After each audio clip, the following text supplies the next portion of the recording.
on. Morning, folks. Les here, taking you off on my Wednesday walk with me. It's oh, that was funny.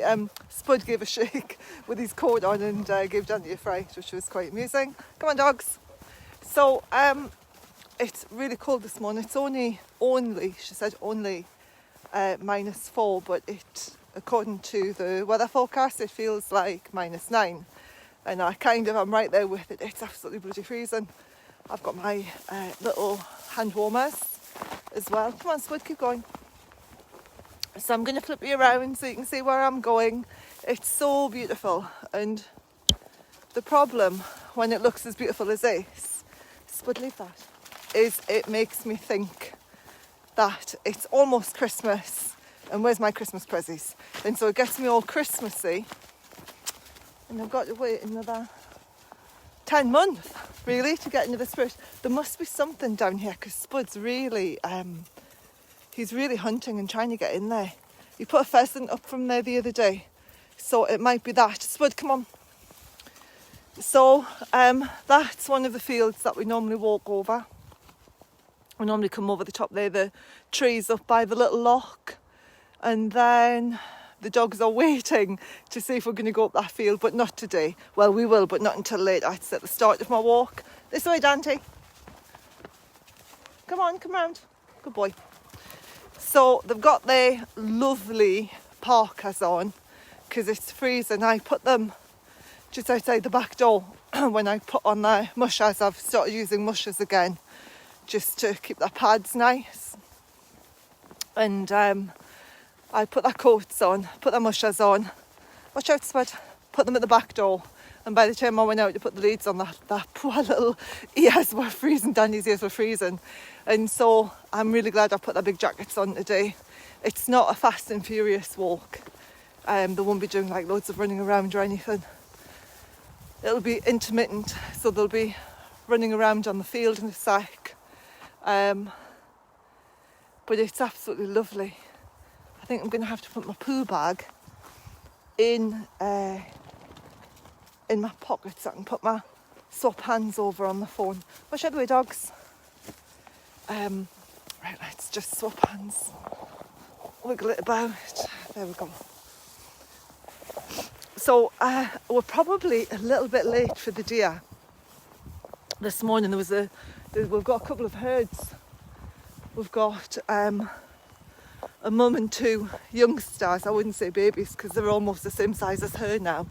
Quite often they're on that field. And the other day I was walking and I saw a flash of white. I was going along that way and I saw a flash of white and I thought, I wonder if that's a deer on the path. And sure enough, we got into the field and there were the 3 of them. And it makes me laugh, you know, what Mother Nature's done with these deer. And the rabbits and the hares, you know, they've put these really flashy white tails on these prey animals. And it's almost like a little flag to the predators, including our dogs, because our dogs are social predators. You know, it's like, chase me, chase me. They see this tail flick up, this white tail. Spud, get out of there. This white tail flick up. And it's an invitation for a chase. And for lunch or dinner, you know, and so it's like, come and get me, come and get me. And there's a lot of stuff on social media at the minute about dog attacks. You know, the Irish Farmers Association are putting signs up to ban dogs, which, while incredibly sad, is completely understandable because we can't have dogs killing livestock. Can't have dogs killing anything, really. Not just, not sheep, you know, whether it's letting your dogs get out there and chase rabbits and kill rabbits. It's not good behaviour, and actually it's against the law because your dog shouldn't be killing things. So, you know, the dog control, actually dogs got to be in control at all times. Dante, this way. Good boy. Oh, they're off.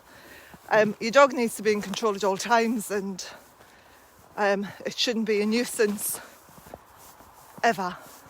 And I've seen on a couple of sites, you know, where people have said, oh, my dog's chasing rabbits. It's 7 month and he's chasing rabbits and killing rabbits, and the advice has been, oh, don't worry, your dog will grow out of it. No, it really won't grow out of it, it'll get worse, and it'll fire up its predatory instinct and its prey drive. And I was focusing on the dogs, but I can't focus on them and walk on a rough track, so I'm just going to keep it on the horizon so you can see how beautiful it is at the minute. You know, you have to Spud, look at you, Spud. Oh, good boy. Go on, off you go. So we have to make sure that we keep the dog's predatory response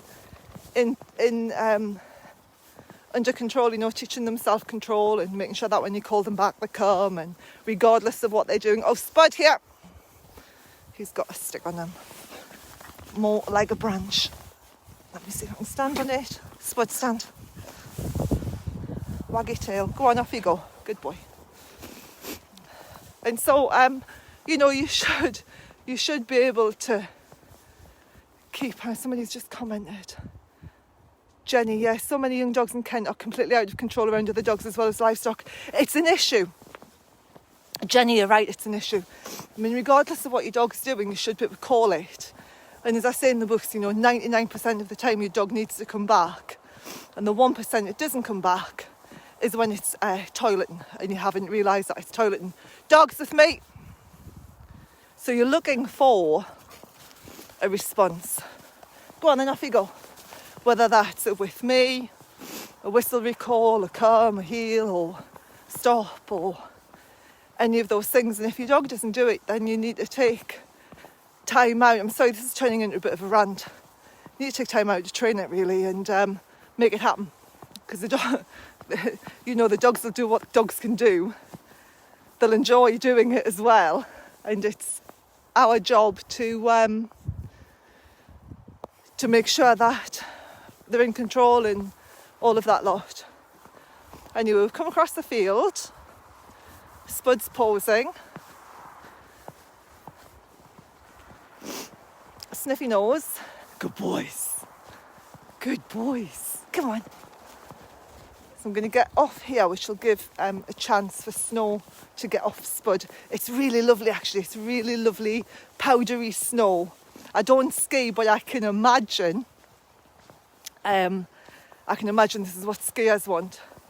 Shona, is the whistle best? Both is my answer to that, Shona. Tuck in, Spud. Tuck in. So I've just got the dogs to tuck in behind me. They're both there because I'm going onto a track and I don't know if anything's coming. So I tuck them in and then I go onto the track, and when I know it's okay, they can come out. Okay, this way. So my job is to keep my dogs safe at all times. Safe, my dog's safe, other dogs and people and animals safe. That's my job as a dog owner. And if I can't do that, then I'm failing my dogs. Sorry, Shona, in answer to your question, Shona, I train both. Like today, I haven't got my whistle with me. And I don't often bring my whistle out. I tend to bring it out when I'm working.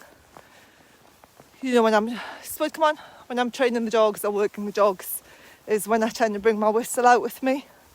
All my dogs, I train all of my dogs to stop on the sit command. So if I shout it sit, they should sit. Dogs, sit. Spud, sit. Almost. Need to sharpen that one up, don't we? Go on then, off you go. They should all recall on command. They should all stop on command. I train my dogs to down on command as well, regardless of where they are. I'm not going to do it today because it's snowing. And so, yeah, I would always do both. I tend to condition the word first and then add the whistle. And it means that the whistle will travel further than my voice. I'm not shouting all the time at the dogs. Go on, off you go. And it's consistent, you know, your whistle should be consistent. And also, if Kenny takes the dogs out, he takes the whistle, uses exactly the same commands. Dogs couldn't care who's at the end of the whistle. They'll do as they're told. And to me, it's really important, you know, to have a dog that'll respond. I know it's fashionable at the minute to be permissive and let your dogs do what they want, and oh, I can't do this because it'll upset my dog, and I can't do that, and my dog's a free spirit, and that's all very well, but they're also a social predator living in our world, as we know by all of the sheep attacks and people who say dogs won't fend for themselves, you know. Nah, it's not true. I've worked with dogs that have gone feral and caught birds out of the sky to eat. So I'm going to get you as far as the waterfall, and then I'm going to turn the camera off, I think, and enjoy walking my dogs. Come on, boys. There they go. Come on. Good boy.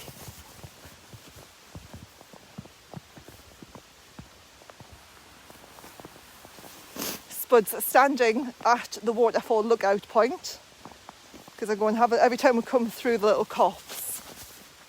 I go and have a little look at the waterfall because it's so beautiful.